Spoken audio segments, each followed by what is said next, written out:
If there's one thing that the telecommunicators know in this profession is that they don't feel heard. So in this best of, we're going to do an exit interview with Andrew, who is transitioning from being a dispatcher working in a communication center to being a police officer.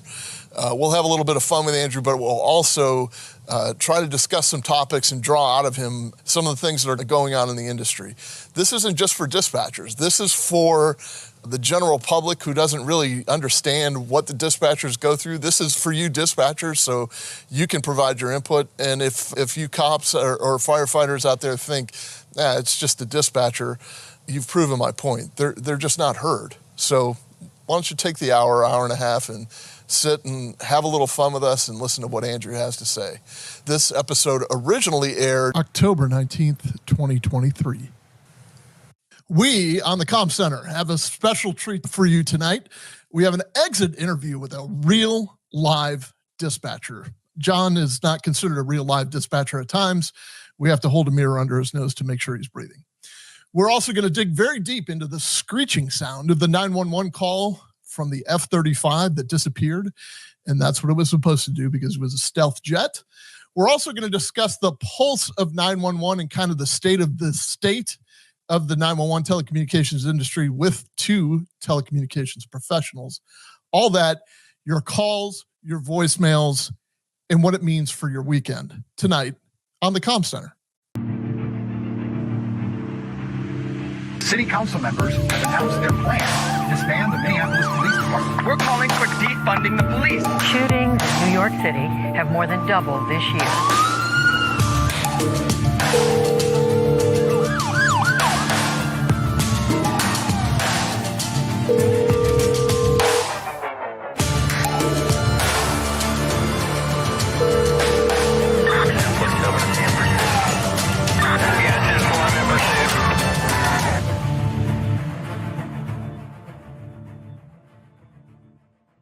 Well, good evening, everybody. I'm Drew Breezy, and I'm usually joined by my friend John. I'm here tonight running the show as producer, but I'll be joining us as well on the various topics of discussion. We're going to be doing the Comm Center with Drew Breezy tonight. Drew is a 29-year retired police officer, detective, dispatcher, dispatch center supervisor.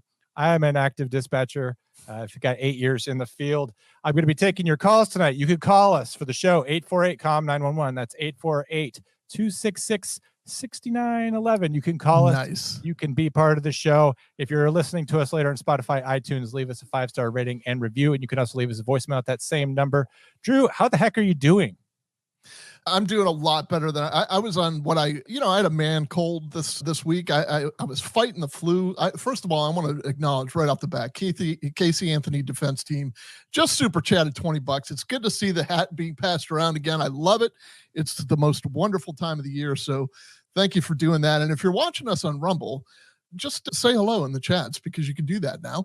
But at any rate, I was fighting off this sore throat. I think my fever was at one point 11 or 112, something like that. That's what it felt like. My throat is still a little bit sore. It's not preventing me from my Guinness Zero, as is tradition every week here on the Comm Center. But I'm feeling a little bit better. I'm up and about, and I'm actually very excited about today. I happen to run across a social media post of a dude who said that it was his, he just had this big smile and he was like, this is my last day as a dispatcher and I'm moving on to different things. And it reminded me of the days of yore where I finished up my time in the communication center and was about to embark on my patrol career. And I just sent him a little comment like, hey man, thanks for doing what you do. I would love to have you on the show, though, to kind of give thanks for all you've done. And he was so down with it. So we're going to talk to Andrew tonight. We're probably not going to fully identify him because he's going to be a very honorable police officer pretty soon. But John, how are you doing? I'm terrible. Thank you for asking. No, I'm just kidding. I'm just getting ready to prepare for this show. Why don't we just get our guest in here, because I love having extra 911 dispatchers on. And it takes the heat off of me, frankly. I could just, stand here and look cool. Let's get Andrew in here. Yeah, come on in, Andrew. I'm actually more comfortable with more cops. You know what I'm saying? Yes. How do you want to arrange this, John? Do you want to be in the middle? I don't know how to switch it. Here, but no. just like this. Look at that. Oh, There you go. okay. This Look is at fine. that. This works for me. There you go. Go for it, Drew. Andrew, I really don't want to give your last name unless you do. If you want to offer that, you can. I just didn't want to be responsible for it. Let's leave it off this time. Let's and leave when it you guys off. bring me back on. We'll see how it goes. We'll do that. All right. So I promised this degree of anonymity to Andrew as much as I can because, I mean, look at him. He's a handsome fella. He had a beard at one point. He had a beard for the photo we used in the thumbnail. So it would have been a trio of beards for you tonight. But he has since shaved his beard, which hopefully isn't Samsonite, like a Samson issue. But if you know what that means. At any rate, here's my promise to Andrew, and this is kind of an admonishment. I'm putting this out into the universe. I don't want to jeopardize this guy's employment. I don't want him to like shame or embarrass anybody he used to work for, though, things happen sometimes and people say things. And I definitely don't want to put his his future job in jeopardy either. So if he says anything that may be a little bit convoluted or confusing, I'm telling you all right now, blame me. Call me. You call me at 848-266-6911. Leave a voicemail and I'll return your call, whatever agency you're with, and I will explain it away because this man is coming to us with his heart in his hand, and he's wholesome and he wants to do good in the profession. He wants to do good in the world, and I would hate to see anything administratively happen to him for that. So definitely not to put anybody on guard or anything. We don't plan on venturing into those territories, but sometimes, it's hard not to when you tell stories. But so Andrew, why don't you tell us a little bit about yourself to the degree that you can? Okay. Well, first of all, I appreciate everything you just said. Thank you very much for looking out for me. Thank you very much. But also, at the same time, a lot of this stuff, people are so worried about that exact thing happening that they don't want to talk about some of the things that probably should be talked about. And that's a lot of the reason why things don't change. So look at us making a difference. I actually said that to John earlier today. There was a little text conversation that we had going back and forth. He bothers me all the time. And he said something, and it was something to the effect of what you just said. Like these poor people don't have an outlet to even. We were discussing the Pulse of 911 survey that we both had, and he was like, "These poor people don't have an outlet to even talk about it." And I was like, "That's where we come in, John." And he said that I was, what's that guy's name? I said Jack Webb, which he's one of my favorite guys. I always loved it where he's like, even in the city of angels, some halos slip.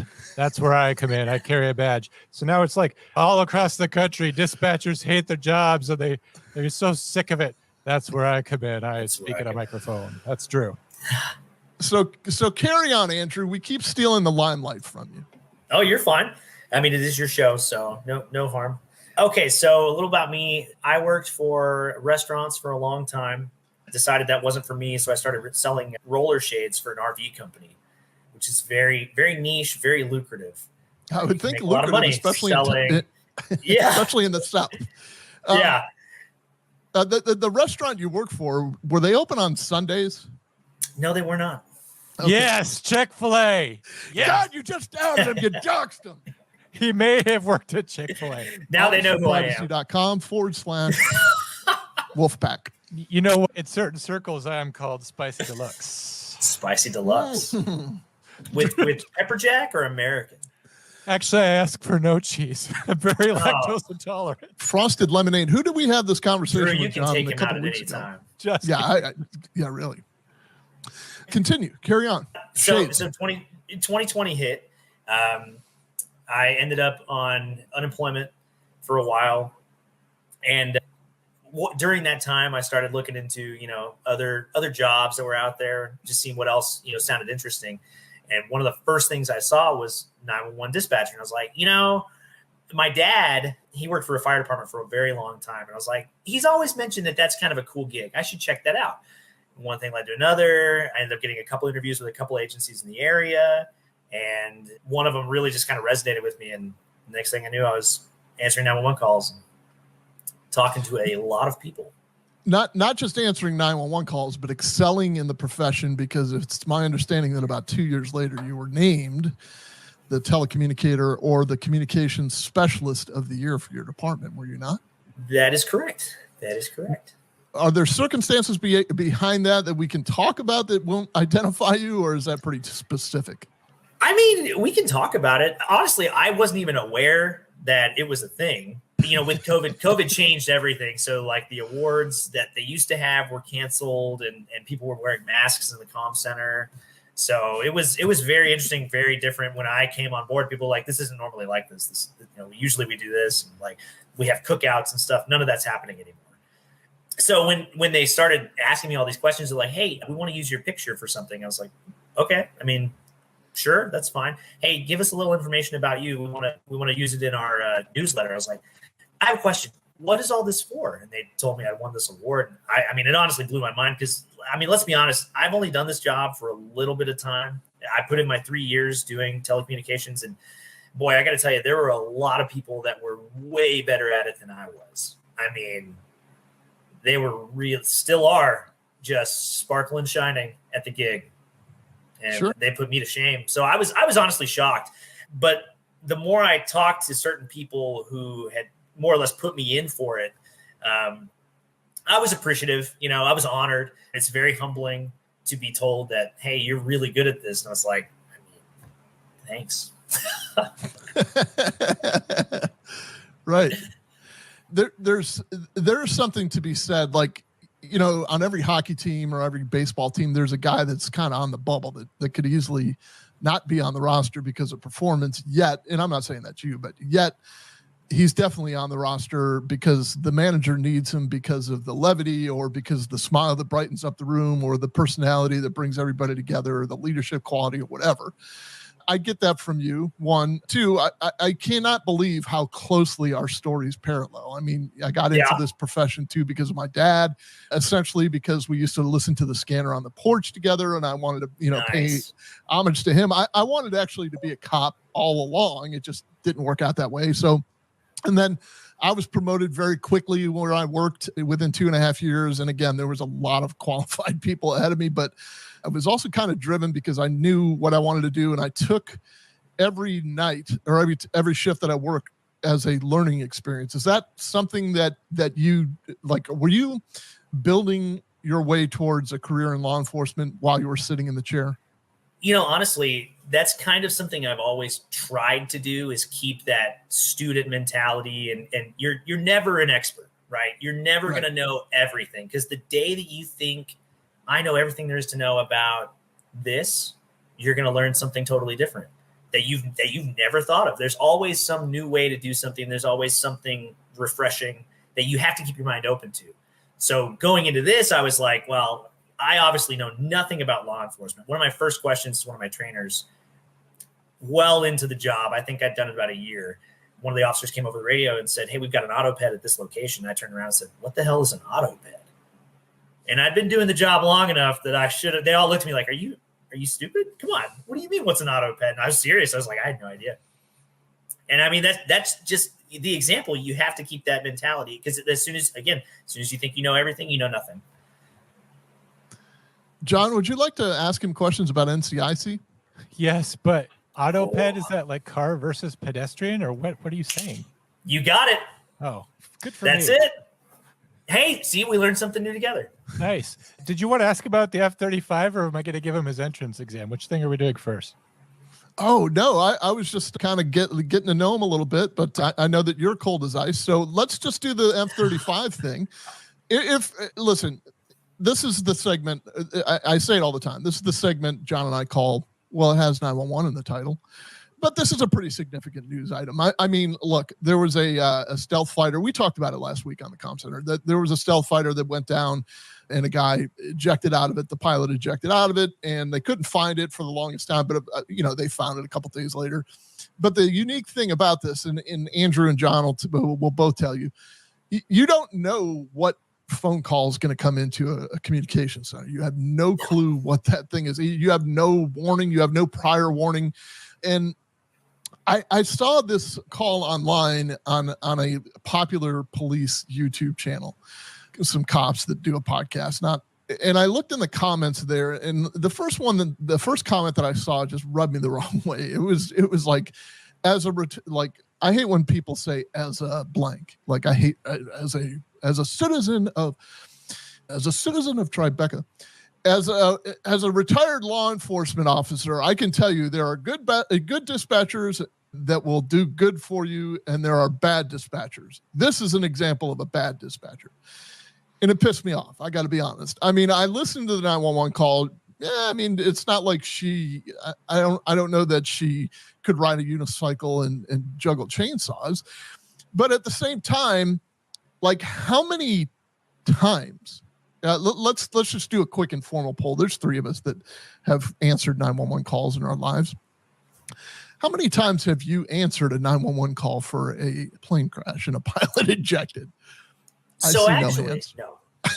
Right? Yeah, John.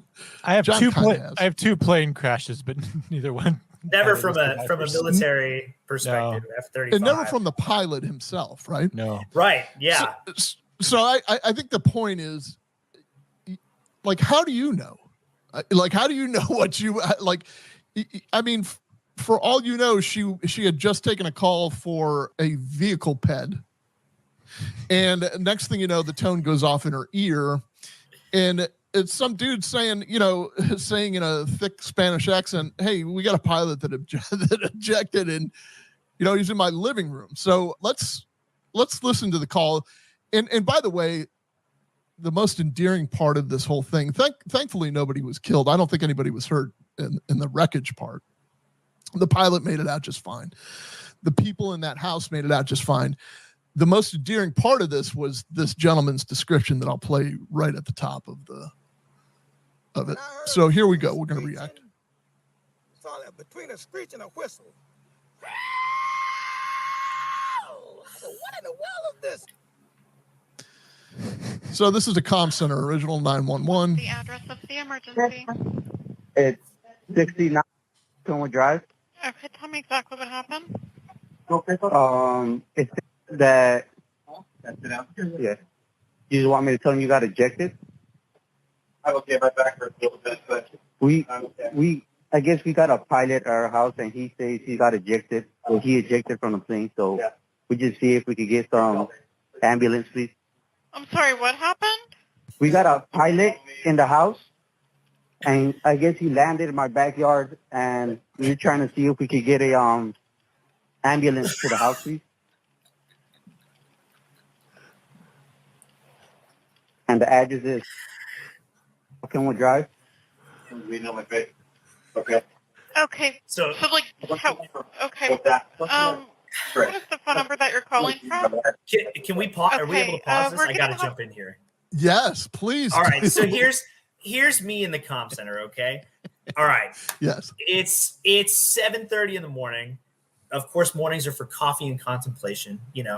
We're maybe watching a little YouTube, maybe some Failure to Stop reruns. I don't know, whatever's going on in the background. And I get this call, right? And this dude is obviously talking to a man who was ejected. I heard the word ejected. My first thought is it's a car crash, but he sounds fine. I need an ambulance to my house. This guy ejected. And as soon as you hear her pause, that's when I would just, this guy, I got a guy on the phone. He says he ejected. Okay, tell me, what is this? You ejected? Oh, He what? yeah. Yes. I Get on got this to call. agree. This guy says he ejected. John? I got nothing better than that. Honestly, yeah, he's right. If someone said that, we had an ejected pilot there, I'm just like, wasn't that in like the last Top Gun movie where he ejected and then went into a Yes, bar? it was. I'm like, and he landed. He lands at the Denny's or something. yeah, he lands at Denny's and goes inside and says, "Can I use your phone?"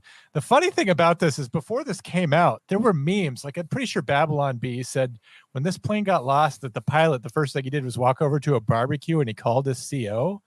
Which was like this funny bullshit scenario, but then like it basically came true, only funny. That's what happened. Because the guy dialed 911. Right. I mean, I never put the 2 and 2 of the ejection together. I never thought about that because we do deal in ejections in law enforcement and in the comm center world all the time. He was ejected through the windshield. He was ejected through the sunroof, blah, blah, blah. And you're just like groggy, not having the word eject is never casual. right? It's never No. guy, he's in my living room and he ejected. My thought is, so this dude flew through your window and you're just like, yeah, man. Like, I don't know. Yeah, like his little legs are kicking on the outside of the. Yeah, dude, what? Yeah. All right, so we're gonna resume from here. So, like, how? Okay. Very What confused. is the phone number that you're calling from?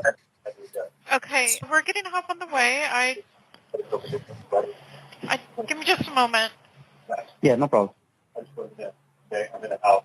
Yes. If you're just listening at home, you are missing out. Just, Okay, Drew's are you visual. with the patient now? Yes. Okay, how old is the patient? 47. So we had a military jet crash. I'm the pilot. We need to get rescue rolling. I'm not sure where the airplane is. It would have crash landed somewhere. I ejected. Okay, I understand, sir. Okay, just to confirm, how many people are hurt? Well, I'm the only one. I'm not sure about my wingman. Okay. All right, we already have help on the way. Give me just a moment, sir. Where am I bleeding from? Yeah, water would be good.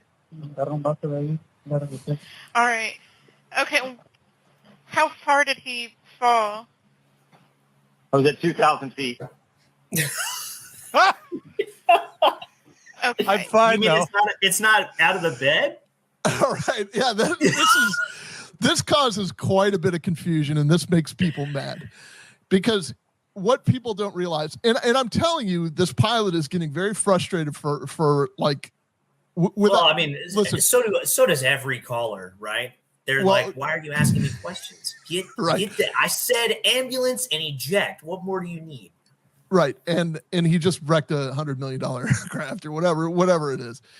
But to get that flight off the ground, he had to go through what is known as a checklist, and he had to make sure that every box was checked and everything was perfect, and there's no oil leaking from the ailerons or whatever.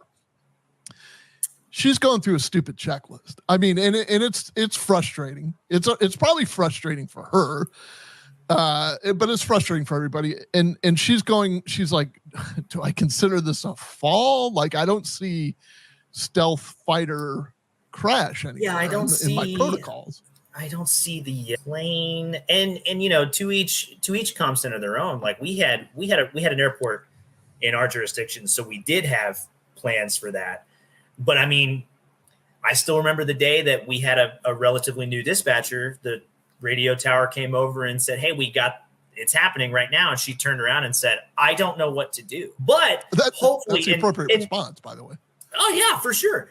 And there was some training at some point, but I mean, how often do planes have issues? Not very often. They're pretty safe. Yeah. So I can see where she's taking it back. Yeah, But she's running through this. So when people ask, like, John, why would she ask such a question? Like, how far was the fall? Like, what's the point of that? I guess I can only speak from my agency. Like you said, every agency is different. She's trying to type the call, and it's like, what's the situation? What's the chief complaint? Well, he ejected from an airplane, and I guess, are there injuries? So she opens up, she changes the call type from unknown to fall. The first question on there is, how far did the patient fall? Was it from a ground stand? Was it greater than 6 feet? Actually, the first question is, when did this happen? Yeah, when did this happen? That's true. That's also a very good question. But anyway, I feel like she's just kind of going through it as best she can. I mean, we have aircraft incidents things on there, but it's each aircraft incident is so specific that there's not a lot of in there in your protocol. Like, you just kind of go with whatever they tell you. There's such a difference between a Cessna in a cornfield and an F-35 at a barbecue. They're just not the same thing. So if by the way, for those who are fire rescue dispatchers or whatever, that when they go through these protocols, they tell you the same thing, because they need to know what equipment to roll out for medical reasons. So if you fall out of your chair, it's not a big deal. If you fall off a ladder, you're going to need a C-spine, and you're going to need a backboard and all this other stuff. That's a different set of equipment that they're going to have to bring. So that's the point of asking, like, how far did he fall? I don't think 2,000 feet is ever really a good answer when it comes to how far did he fall, because that just kind of defeats the point of the question. That's better for your sit rep or your debrief later. That'll be good. The dispatcher can't do much with that. All right, I'm going to back up just a little bit and then pick it up. I was at 2,000 feet. Okay. She's pain. Okay, and what caused the fall? An aircraft failure. Okay. I'd say gravity caused the fall. That was the point of that. Okay, is there any serious bleeding? I don't know. I can't see myself. No, you look fine. Okay. You just You look fine. I can't see myself. What did the other person say? I feel okay. My back just hurts. Okay. Has there been a report of an airplane crash? I have not seen any come up yet. Okay, what part of the body was injured? Ma'am, I'm a pilot in a military aircraft, and I ejected, so I just rode a parachute down to the ground. Can you please send an ambulance? Yes, sir, I've already told you they're on their way. I'm just required to ask these questions while they're en route. Okay, we're sending the paramedics to help you now. Stay on the line, and I'll tell you exactly what to do next. And I Oh, heard wait. a screeching. It's all that between a screech and a whistle. Love that guy. Okay, so let's do a debrief on this one. General thoughts, John? She's just going off the script, and a lot of that is because she either doesn't have the kind of management that trusts her to go off script when you get the 1 in 10 million calls where there's no protocol for it. She's just doing the best she can to fit it in there. Like she said, I'm required to ask these questions. And for me, the biggest laugh was, okay, so hold on, I'm going to tell you what to do next. It's just like you do not have the command presence of the situation to say that. It's like, he's like, I'm a lieutenant colonel in the United States Marines. My back hurts slightly. Please send an ambulance to me. The plane was traveling, at bearing 040, traveling at 2,000 feet at, 300 miles an hour. And she's just like, and I safely ejected, by the way. Like, I got a pretty good idea what to do next. Are you bleeding? It's like, she did a good job in the sense that, like, if he had obvious trauma, like if he had landed and his arm was off or something, like then she could do some kind of bleeding control. But aside from this guy having a kind of a rough landing, I guess landing in suburban, South Carolina will do that when you just land, on a straight, other than that, she didn't do a bad job. She just can't. She's in a situation where she's set up to fail, in my opinion. Andrew. I agree. Andrew.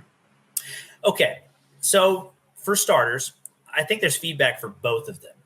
And so for the caller, he's saying, I just fell out of an airplane. My back hurts. Send an ambulance. If it were me, I'd be like, okay, so where's the airplane now? I don't know. Okay, well, you were falling from a parachute. Did you get a direction of travel? What direction were you heading? Was it flying straight? Was it careening down like a missile? Where was the plane going? Give me some ideas. Like, is it about to crash 10 feet or is it about to go 5 states west? Where are we going? Is it going to land in China by itself? Yeah. How much fuel is left? Yeah, exactly. I need to know all these things. And he obviously knows that the problem isn't that he's landed safely. The problem is the plane is somewhere and we don't know where. He's a little uncomfortable. But, bro, let me tell you, there's going to be a hell of a lot more than an ambulance going wherever this plane is going to crash. So please send an ambulance. Oh, man, we're going to send like 10 fire trucks. The Air Force, we're sending everybody. So, I mean, is it armed? Are there warheads on this thing? What are we working with? I need to know more info. But props to her as the call taker. She had no idea what to do. And she went with, okay, there's always confidence in comfort. And you're comfortable with what you've trained. So if you've never worked an airplane crash, how are you going to be comfortable? How are you going to be confident? But you are confident in the comfort that comes from call taking. That's a lot of C's. So as a call taker, I want to get as much information as possible, right? I don't know how to take an airplane crash, but where are you? Are you safe? You're good? Okay, cool. Do you need an ambulance to check you out? Are you injured? I don't know. I'm just sending an ambulance to check on you just in case. Where's the airplane now? I have no idea. Are you in contact with your commanders who might have radar that can tell us if the airplane's still in the sky? Can somebody tell us where it is now? And, honestly, we've got my agency come from. my partners would hear what's happening and pull up a radar tracker and find his tail number to know where that plane is. I mean, assuming we could see it and it's not like, on some sort of stealth, top secret stealthy thing. There's lots of ways that this could have gone better, but there's a lot of ways it could have gone worse. Yeah, so. I mean, the basics are all that are required. Everything else is kind of gravy. I mean, I think you're right in the sense that, even the pilot is more focused on, like, God, I hope I didn't hurt anybody else. Like he's pretty much saying, I'm fine, just send me an ambulance. But man, I'm waiting for the moment that phone call it comes in that there's this large catastrophic, aircraft accident. And excuse me, I mean, you're right. Like, hey man, can you like ping your iPhone or can you hit your watch and see if in the plane that we can track? It's my understanding that like you can't bring any electronics of your own into a cockpit like that because of the secrecy of of what's in there. But still, like if there's a way, there's got to be a way to track it, right? Yeah. But apparently not. And all those TikTok videos got to come from somewhere. I mean, right. That's true. Yeah, like this one. Where do you think they got this one in? Maybe if he just slammed on the air brakes, they would have. Have we found out? Do we have any footage from him before the plane crashed? Like, what's his name? Is he on Instagram or something? I don't know. I did see that some F-35 pilots did exactly basically what we did, except they did it from the pilot's eyes. Oh, okay. And which was pretty intriguing. So. Anyway, we were inverted, as Michael Hendricks. That guy's going to be flying rubber dog shit out of Hong Kong. So here's what we're going to do next in the next phase. If we have buttoned that up, John, do you think we put that to a close or no? Unless there's any questions that you want to ask this very talented and experienced dispatcher who is ready to handle an F-35 crash. I'm actually very amazed at like how ready you are for that. No wonder you're a telecommunicator of the year.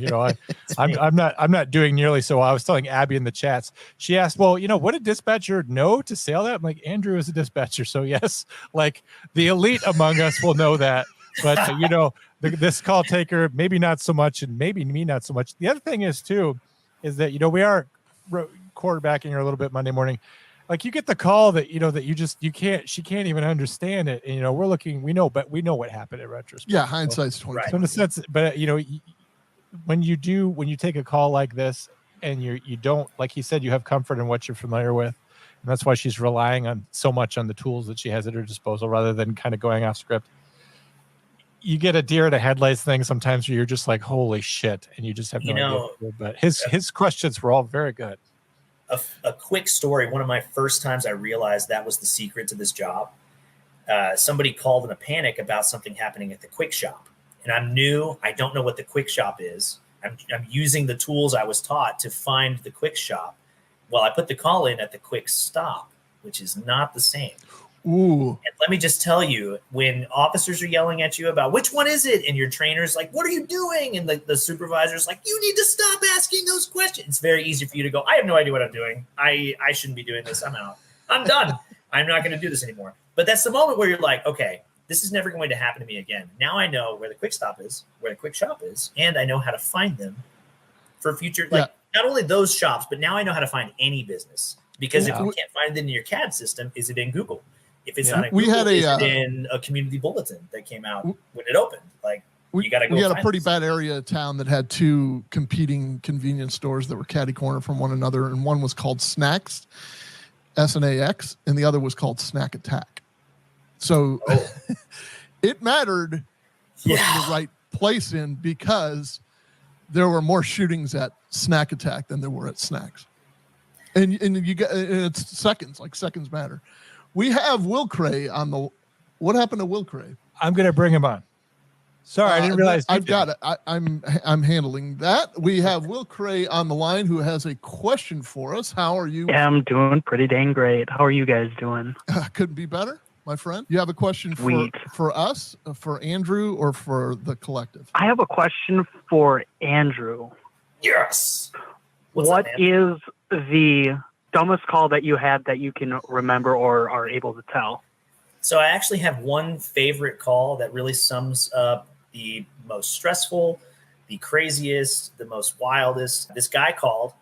He was such a character that we had a tire in the courtyard that I would go flip as part of my just training during lunch and off hours. So I named the tire after him. He was that dramatic. But long story short, he called in to report a vehicle stolen. And as I'm asking him questions about how the vehicle was stolen, he's telling me that it just happened. I'm at the store right now. I'm like, bro, you're nowhere near the store. You're at a house, like not close to that at all. What are you talking about? Can you be more specific? And I mean, the expletives and the cursing, the yelling that occurred for the next like 7 to 10 minutes of my time was so impressive that every time the call would disconnect, I would turn to the room and say, no one answers the phone. He's mine. And come to find out, by the end of this conversation, it turned out that he was trying to falsify a report. He'd actually crashed the car and was trying to report it stolen. And that's why he got so upset with me. It is one day, if I can somehow find it and send it to you guys, it's a doozy. It's my favorite call ever. Will, thank you for calling. Question answered, I hope. I'm going to actually move on to another caller who's in our queue here. Have a good one, guys. Bye. Thank you. You too. If you want, we have somebody that's a part of the prison riot. Yes. Hello. Go ahead. Hey, so I was going to tell John about a joke about pizza, but it's too cheesy. Anything else? All right. If you want to be part of this and give us dad jokes or puns, please call us at 848-266-6911. That's 848-COMM 911. There's a reason for that. But we love taking your calls. And during the week, you can leave John a voicemail. He likes to play them at the end of the show. Andrea, let me give you your first nugget of wisdom. Don't ever lose the inquisitiveness that you had. Whenever you think that you've run out of questions, you probably should ask 2 or 3 more. And I think that's going to carry you very far in your law enforcement career, which you're about to embark on. I don't even know if we got to that part in your resume, that you're leaving the profession because you're headed out to the street. So what I would like to do for you right now is I just want to do a live exit interview. This is an interview that I would conduct with anybody that was leaving the comm center that I worked in, that I was administrator of. And I'm going to ask a few simple questions. I don't expect you to embarrass anybody that you know. I don't expect you to hurt anybody's feelings. You just keep them as general as possible, and I'll keep the questions as general as possible. But can you sum up on a scale of 1 to 10, what was your experience over the last 2.5, 3 years? Honestly, 9 out of 10. I loved the job. It was quite possibly one of the greatest things I've ever done. Outstanding. So what do you think of what would be your top 2 stressors of the job itself as it relates to where you're working? I would say short staffing. I mean, but everybody's short staffed. That's not a new headache in the industry. And otherwise, just your administration. No knocks to you, Drew. I'm sure you were great. But yeah, just your administration actually listening, taking feedback. If there's an issue, actually resolving it, timely even. But I would say that's also something that's not new to a lot of people in this profession. So we'll go back to the Likert of 1 to 10 scale here. What would you say? I don't want to point out a specific administrator, but what would you say your engagement was like your ability to engage in the process, if that makes sense to you? Honestly, I would give that a 9 or a 10 even. The ability for me to, I would voice my concerns often, just because in my experience, the more you talk about something, case in point, you guys are here right now, the more you talk about something, the better the chances are of it getting resolved or at least addressed. And we would see that. We would see issues come up because, if I'm talking about it, then Dave's talking about it, and Steve's going to talk about it later because it's become a hot button topic. But then whether or not something happened afterwards, that was where it kind of fell through. So I would give that maybe a 6, 5 or 6. Because, I did see action, but I think there could have been more. So the follow-up wasn't as good. Yeah. from a forced overtime standpoint, did you have to indulge in that? I mean, were you made to work overtime because of the short staffing? Very rarely. Most of the time it was voluntary, and there were a lot of folks that really wanted to pick up that time. There were a lot of folks too, so I've got 2 kids at home, and a lot of people knew that, me personally, I'm not really looking for that extra overtime, where somebody else who maybe they've got, more time, they don't have kids at home, they're not married, they've got less obligations, but they do want to spend the money, that they're going to pick up that overtime. And those people exist at every agency, I would hope. The mission of the place where I used to work was to serve, protect, and defend the community while preserving the rights and dignity of all people. Where do you see us in the communications center, in your communications center, hitting the mark on that? Going back to the 1 out of 10, I would honestly give it about a 5 to 6. Not great, not bad, but there's room for improvement. One of the things I did right before I left, we hired 6 new dispatchers. I sent them an email with just some of my notes, some of the things that I learned along the way, some quick tips and tricks for our specific agency. But I told them, I was like, look, never forget that people are calling you most of the time because they're experiencing the worst moments of their lives. And I know it sucks having to pause, that Netflix show that you've just found time to watch, or you've got to put down the pasta that you finally got to get up and go heat up, Yeah. But you owe it to those people. You owe it to everyone to treat others the way you want to be treated. How would you want to be treated when you're calling because you were just in a head-on collision and you don't know if the people in the backseat are okay? They're not answering you. All you can do is call 911. How do you want to be treated when you're in the back of a storeroom calling because you hear what sounds like gunfire in the parking lot? How do you want that to be taken? Remember that and talk to these people like the human beings that they are. It's not hard. It does not take time. If that's one thing I got from my time at the Cluck Hut, it's to treat every person like they matter. And it's not hard to do. That's those are very wise words. Those are going to carry you a very long way when you get to the street as well. I want you to know that it's a very simple concept. It's called the golden rule. We learned it in kindergarten. You probably learned it in Sunday school when you were a kid. Do unto others as you wish them to do unto you. It's a pretty simple concept, and it carries you so much farther in life. It whether it's in a communication center or out on the street as a cop, it can callous you to the point where you actually start to believe that it's an us versus them, and it's never us versus them. We're there to serve those people, whether they want us there or not. But and so you're going to have to temper your response based on that. But we should never let our authority overshadow our service. John Serby said that once or twice. So from just speaking of preserving dignity, rights and dignity of all, from a mental health standpoint, how would you feel, and we'll go 1 to 10 again, your supervisory staff, your agency or your supervisory staff does with the traumatic calls that you deal with in a 911 center?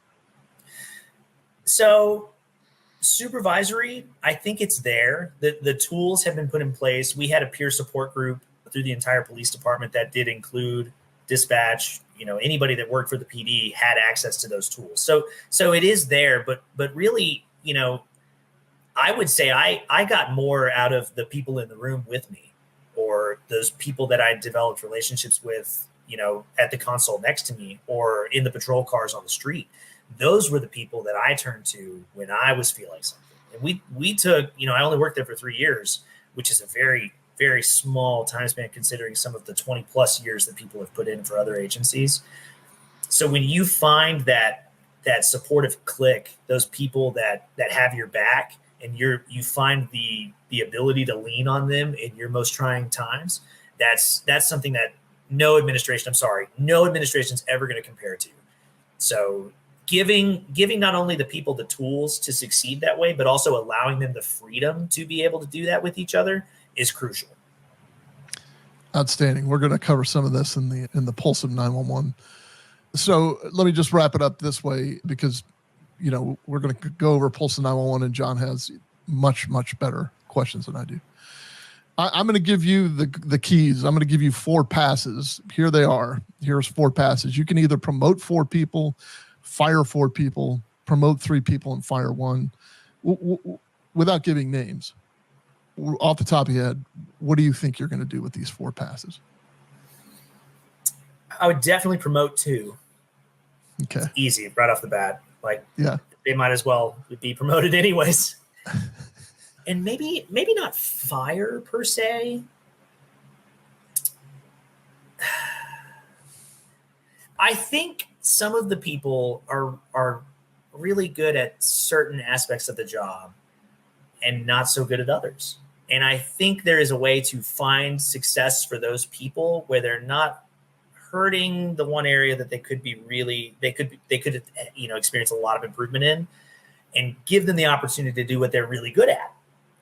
There are ways to do that, and I feel like a lot of times there's some sort of lockdown on that from the powers that be that just say, no, you're not going to be able to do that. Your job description is this, but then you see it with other people who maybe aren't as good at you know what I mean? They're not as good at that thing that the other person is, and you're like, how do we? Come on, there's a way to do this, and I don't know why we're not working together to make this all happier for everybody.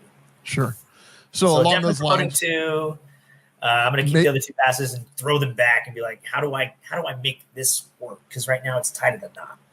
That's fine. I dig the fact that at least you're going to take 2 of them for the positive, because it's easy working in a comm center environment. It's easy to develop a negative attitude. It's easy to say, you know what? I know 4 people right off the bat that I would fire. It's very easy to do. It's probably a little bit more difficult, or it takes a little more integrity to say, oh, there's 2 right off the bat I know I'd promote.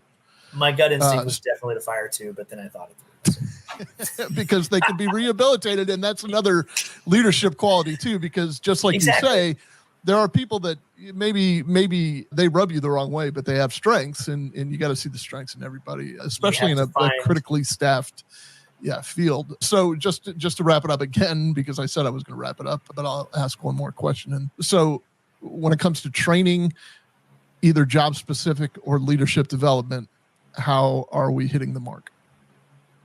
Or how are we not hitting the mark? I think there's opportunity across the board. Room for improvement? There's a lot of, absolutely. Absolutely. Because a lot of people want to learn and are not being given the choice. And there's a lot of people that are content with what they're doing now and are maybe being forced into a role where they're, not every great salesman makes a great sales manager. Not every great telecommunicator makes a great trainer. That's true. You have to identify, going back to what I was saying with the passage, you have to identify the strengths that people are bringing to the table so that you can have an award-winning team. And that's not happening everywhere, and it could definitely happen more. There needs to be more give and take, more what can I do for you? What can you do for me? What can we do for each other to make this more successful across the board? How do I make you happy in this position?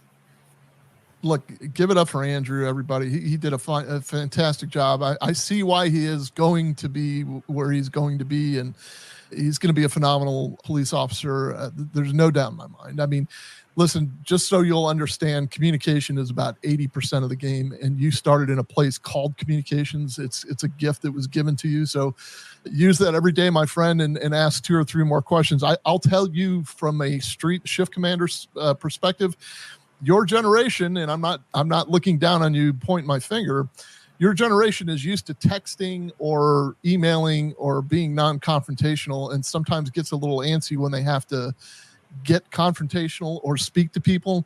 And I'm telling you, that's going to be your bread and butter, especially on the midnight shift. Getting out, talking to people, getting face-to-face, whether it's a good contact, a suspicious contact, or whatever. That's where you make your money. That's where your bread and butter is, knowing the area that you work, knowing the zip code that you work. You patrol pretty much the same way every night, and you can notice what's different every night. But getting out and talking to people, that's going to make your career go a long way, and never find yourself in a position where you have to lie about anything. Just tell the truth. It's even if you have to put in the report, I made the hugest mistake in the world, a good prosecutor can overcome that. Don't worry about that. Just put in there what you did. Don't try to circumvent anything. No one's going to beat you up. That's life advice, Drew. That's not just PD advice. That's across the board, baby. I would give you better advice if you had a beard. But John, I knew you were gonna throw that in my face today. Yeah, you only got tier 1 advice, John. John, what I want you to do, look, we'll use the Pulse of 911 as the last resort. I think we need to give the entrance exam at this point. I've been doing all the talking. Okay. Well, first of all, this has been a pleasure to watch. The two of you need to team up and go on the circuit like you were talking about before the show. Drew said you are poised to become an excellent police officer. Drew was a police officer for a very long time. I want to point out that he did make detective on his last day, but other than that, he is a very, very good police officer, knows what he's talking about. And hopefully I am some kind of litmus test that he is good at assessing talent, because I am in week 39. Anyway, there you go. So for you, I just thought, since for me, the idea of going from dispatch to the road is nuts. Like, I have never wanted to do that. Like, for me, when I take a phone call and I punt the ball to the police team and I could go sit down on the bench, however it turns out, I just get to watch. That's me. I already had my captain action phase when I was younger. So for me, I've never taken a call where like, man, I wish I could go meet that person. I don't feel that way. But for you, I wanted to kind of assess where you're at in terms of going from one career to another, because they're very different. But the only way I could do that was fair, because I'm not a police officer, is just to go to kind of a third party that pretty much everyone agrees is the fair standard for police. So I'm going to give you 5 basic questions from the National Police Officer Selection Test, or POST. Going to bomb them all. And entry level basic. No, it's very entry level. So I don't want you to feel intimidated or anything. And part of this too is to educate the audience on what you might need to know becoming a police officer, because maybe there's people out there that want to do that. But this is all very basic stuff. If you've binge watched Law and Order, you're probably going to be fine. So deep breaths, Andrew. You're going to do good. I believe in you. You have composed yourself and comported yourself well here. So we'll go ahead with number 1 if you are ready. I'm ready. But there has to be some kind of, penalty for like not doing well. So if you don't get above a 50%, will you eat a hard-boiled egg with the shell on? Simple question. I mean, I can't make you do this. It's a gentleman's. I find the terms acceptable. Okay. Yeah, if you go 0 for 4, you're gonna have to eat a Christmas ornament, like Christmas ornament. So, ironically enough, I don't have hard-boiled eggs with the shell on it readily available, but I do have Christmas ornaments. We will wait 20 minutes, depending. Well, don't on how throw it because of that. Yeah, we'll get you an egg. Don't throw it because of that. No, we can wait 20 minutes for you to boil an egg. All right, and even cool it down. 45 minutes max. But my lawyer is here in the stream. He has signed off on that, so we are good to go. So we're ready. So number 1. All right, let's do it. All right. So name 3 well-established exceptions to the warrant requirement before conducting a search. Name 3 well-established exceptions to the warrant requirement, the 4th Amendment, before conducting a search. I'm taking a long shot here. I'm going to go with...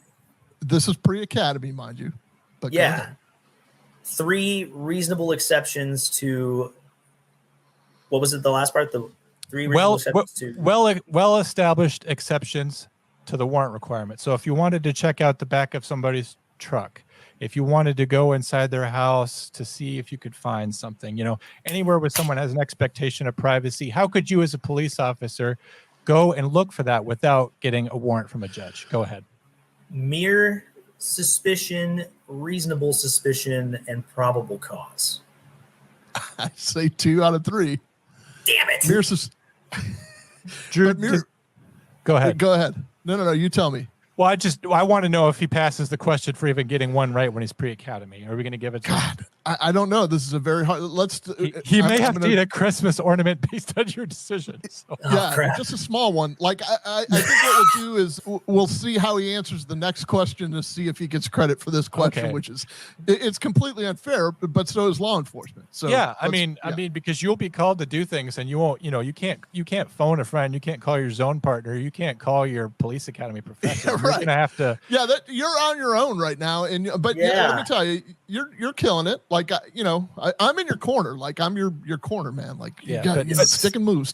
But from here on out, Drew will not be allowed to help you because he does not want to eat. Because he would have the same penalties as you. That would only be fair. Oh, and actually, Drew is very allergic to Christmas ornaments. It's the glitter.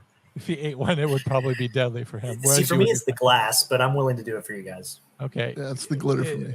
the willingness at this point is moot. All right, so here are some of the exceptions: probable cause, consent, incident to arrest, plain view, exigent circumstances. So if you could just see the drugs, you could take them if someone's calling for help. Yeah. If you've already arrested them, you could search the immediate area there. But that's okay. Well, like Drew says, we will see how you do going forward, and maybe we can give you retroactive credit for that one. Okay, yeah, plain view always gets them, though. Plain view, everyone always forgets plain view, and a lot of people forget consent. You can always just ask them. Yeah, just ask them. Can I search? Very good. We're doing FTS Academy here. Okay, so are we ready for number 2? There's only 5, by the way. I'm ready for number 2. There's not like 400 of these. Okay. Officer Smith often works as a drug use prevention officer in the local public schools. He visits 3 schools a week, 40 weeks out of the year. What did Officer Smith do to be punished with this assignment?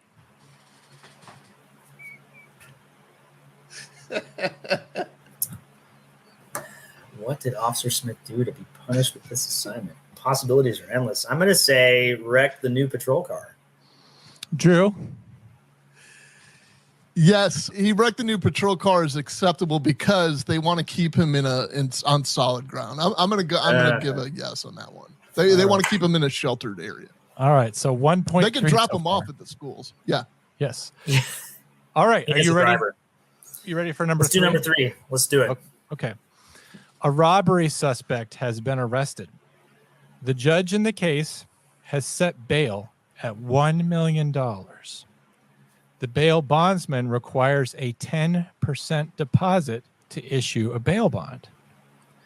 The robbery suspect and the bondsman are twin brothers born on the same day. Astonished by this, you ask the suspect and the robber their age.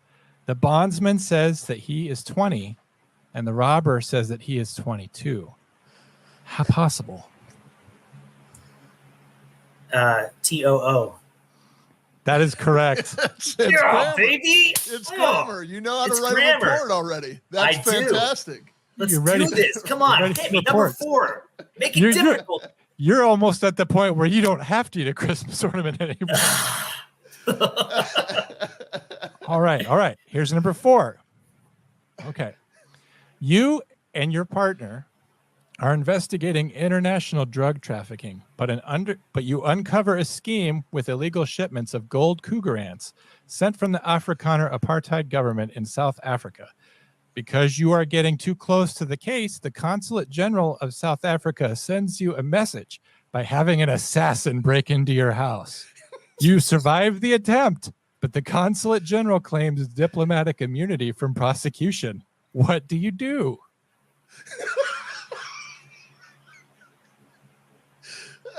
Is he on the boat with me? You're not on a boat. You're wherever you live. This is right out of the test. This is front page test. I don't think you don't have time for me to read that I feel again. like I saw this movie. You haven't called your sergeant over this, so you better know this stuff, Andrew. I would call the captain on this one personally. Yeah, I don't know if I have his number yet. I might call the Secretary of State. He wants my badge and my gun right now, and I am not to investigate this on my personal time. I have to leave this alone. Shielding my peace. What do you do though? I'm trying to think like Mel Gibson here, guys. Ooh. So yeah, I was going to say he offered a wrong answer, but I mean, because what's the Passion of the Christ have to do with any of this? Yeah, that was. So I was just, Yeah, so we'll go with. I mean, he got 2 right. He got 2 wrong. I mean, he got 2. So we 2 said, right and 1.5. What is the right way to handle the African consulate? Well, you were close when you said a boat. You've got to get him out into international waters. There's no diplomatic immunity in maritime law. God's sakes. Just trick him onto a yacht. Tell him there's a sexy party. And then you come up with 2 guns, one in each hand. Party. And then you pistol whip him with both guns, forehand and backhand. And anyway, the rest writes itself. I'm going to make sure I ask this in the academy and see what the instructor. Have you already done your oral boards? Because I'm pretty sure this exact situation will come up. I have done my oral board. Okay. So I am employed now with a new agency, and they're pushing me through the academy next month. So okay, well, this will be first. It is happening. Hopefully this won't be on the test. So okay, or if it will, I mean, you already know the answer. I'm gonna call you if it is. You could call me anytime. So this is the last one. So unfortunately, we're in a position where you had to do better than 50%, or you had to eat a hard-boiled egg with a shell on minimum. So, but good news is this one is multiple choice. So you're already, your final 50% is down to 33% or whatever. I can't do that. I like these odds. Let me know when you're ready. I'm ready. Which category of drugs represents the most expensive loss to a pharmacy? Is it A, narcotics, B, barbiturates, or C, Wang pills? Where's the pharmacy? That's a good point. Is this a Mexican pharmacy? What's my demographic? Like, can you please? Is this a pharmacy in Tegucigalpa? Is this a pharmacy in Matamoros, or is this a pharmacy in, we'll say, like San Diego? Yeah, you have to eat the egg. It's too late. Oh, Jesus. He already got away with the Wang pills. Oh, and I gave away the answer. Give it up to Andrew once again. Maybe there's some applause on that machine that you have, John, but thank you. We are definitely on a roll with all of this. Look, we were going to cover the Carbine Nina Pulse of 911 survey.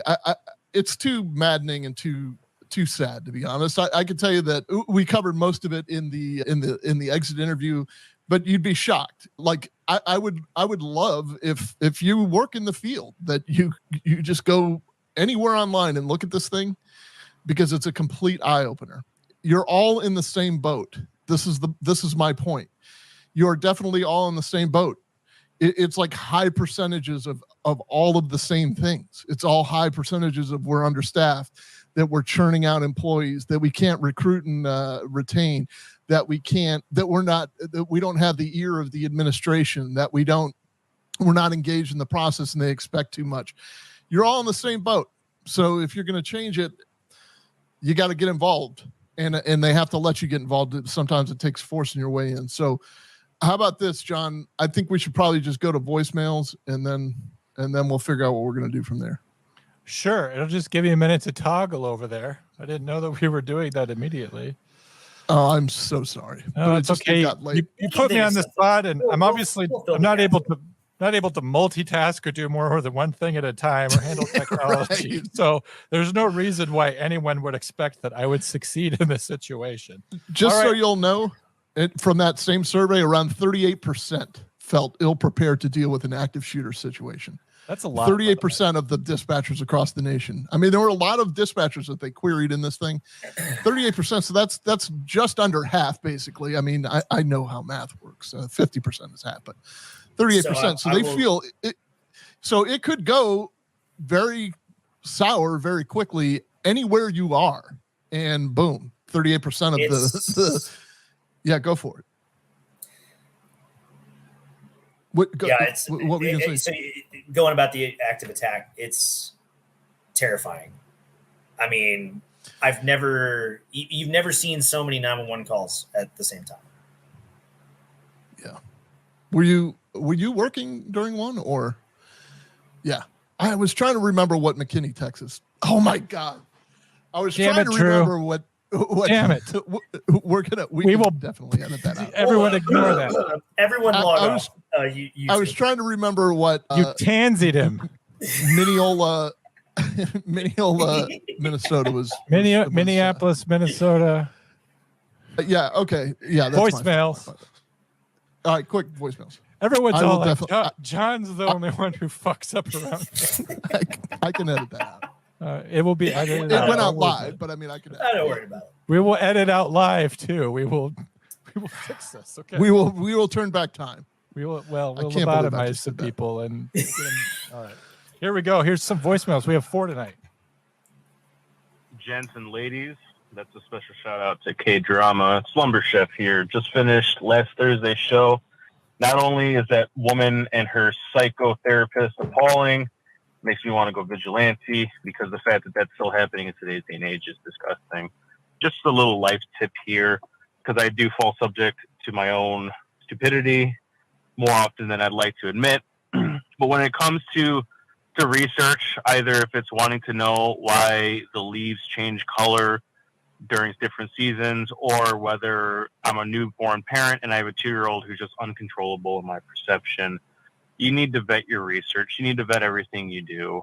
A good rule of thumb, but it's not an absolute, is if you have enough people from enough different backgrounds and enough different areas in life, they're all pointing to a very common theme, then that might actually be the theme that you might want to go down and either hold or abide by. But don't turn to the internet first. If you're going to go through the internet, you need to back that up with literature that has not been compromised by a lot of the woke ideologies that we see ourselves in the 21st century.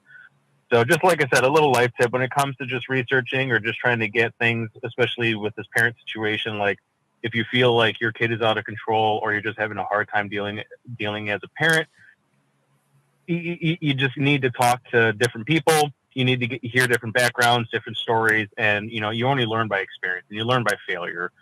So you always got to put that foot forward, especially if you're going to be a parent. Above all else, you need to put unconditional love at the forefront of whatever you're trying to do, either if it's discipline or any other facet to parenting at that point. He said a lot of good things there about the internet, about making sure you don't taint your own investigations into the unknown by going to the internet. Anybody could say anything on the internet. I think I'm case in point there. I've given out a lot of spurious advice here. We had a guest on the show that I tried to force him to eat a Christmas ornament. I'm just really typical of like what you might find on the internet. And if you're going to raise a child, maybe that's not where you should go. He's, of course, making reference to our last episode where we had a YouTuber doling out advice on how to raise kids while she was taping them up and abusing them. So excellent point there, Lumber Chef. Very well. We'll go on to the next one. Here it goes. Hello, Comm Center. This is Micah calling in. I'm looking forward to Comm Center this week with one of my favorite duos. He's talking about you and me, Drew. Drew and John, you remind me of another famous duo, Detective Sherlock Holmes and John Watson. So one day, Watson comes home to 221B Baker Street, and he asks Sherlock, "Why is the door painted yellow?" Sherlock looks at Dr. Watson and replies, "A lemon entry, my dear Watson, a lemon entry." What's worse, that one or David's from earlier? No, David. I mean, I don't know. Like it's just getting, they're stretching.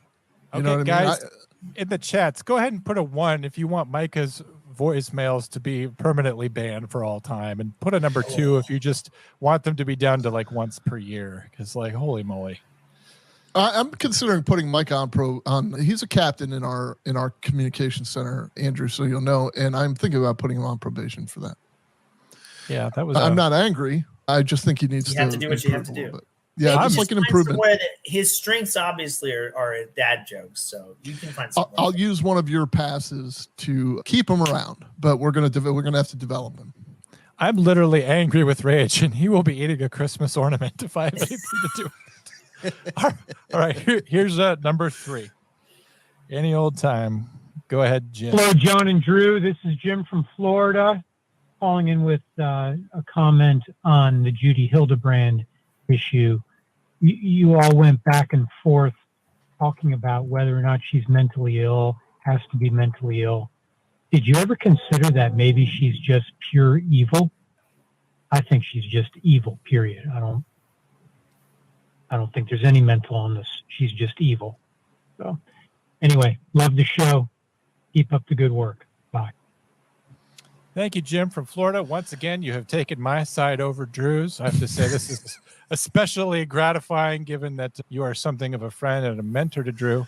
And to see me take his place, usurp what is the special place in his life that he has with you, and now it's mine for all time. Feels very good. I felt that lady was evil. That was kind of the point I was making. I didn't articulate myself well because I was furious last week. If you go back and watch that, you'll see that I'm just busting at the seams. But, my point was that mental health is sort of it doesn't excuse it, but it's for some reason we go to that so quickly to say this is a reason why this happened when we're just not ready to be comfortable or acknowledge the fact that evil in the world is in the world, and it has to be confronted, and it has to be destroyed and not appeased or accommodated.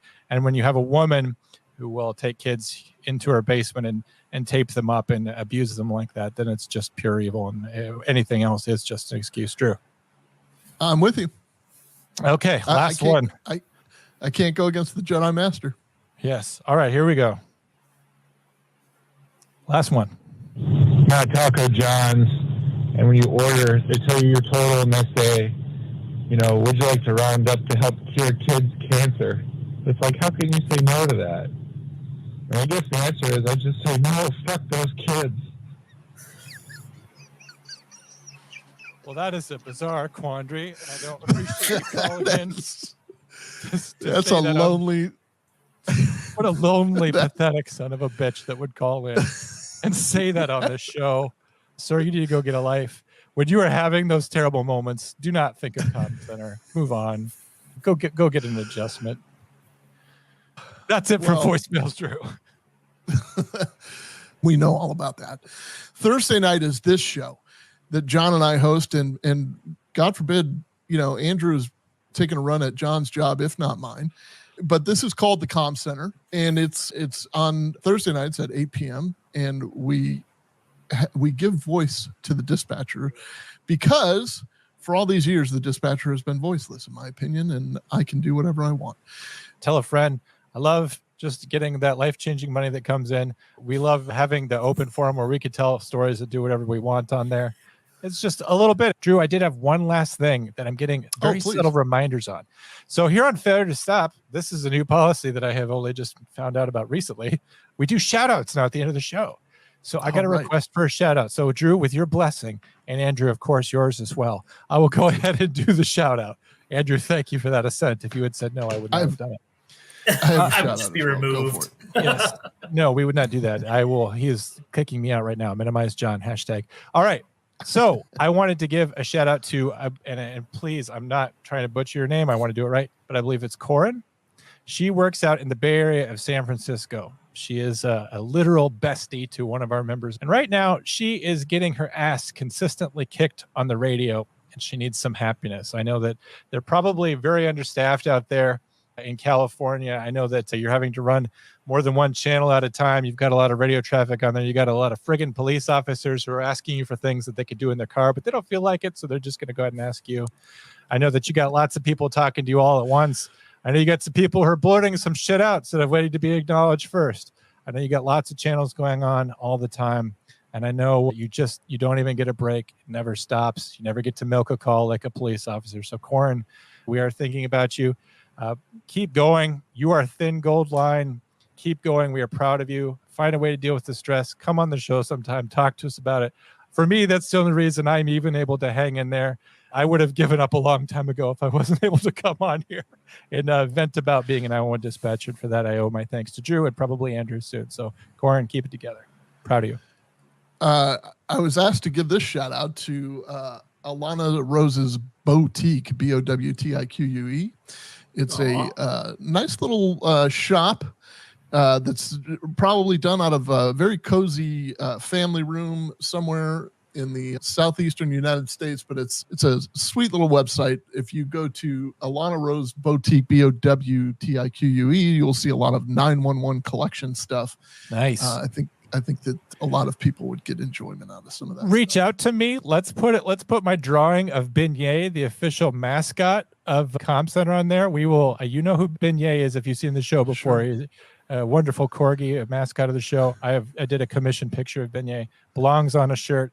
The owner of Beignet, Carly, is in the chats. Her whole retirement plan is to basically financially exploit the cuteness of her dog and then bow out of public service. So this should sell some shirts too. And she will likely be more successful than you and I put together. So, John, if you wouldn't mind sticking around, I would love it. Andrew, thank you for being our guest tonight.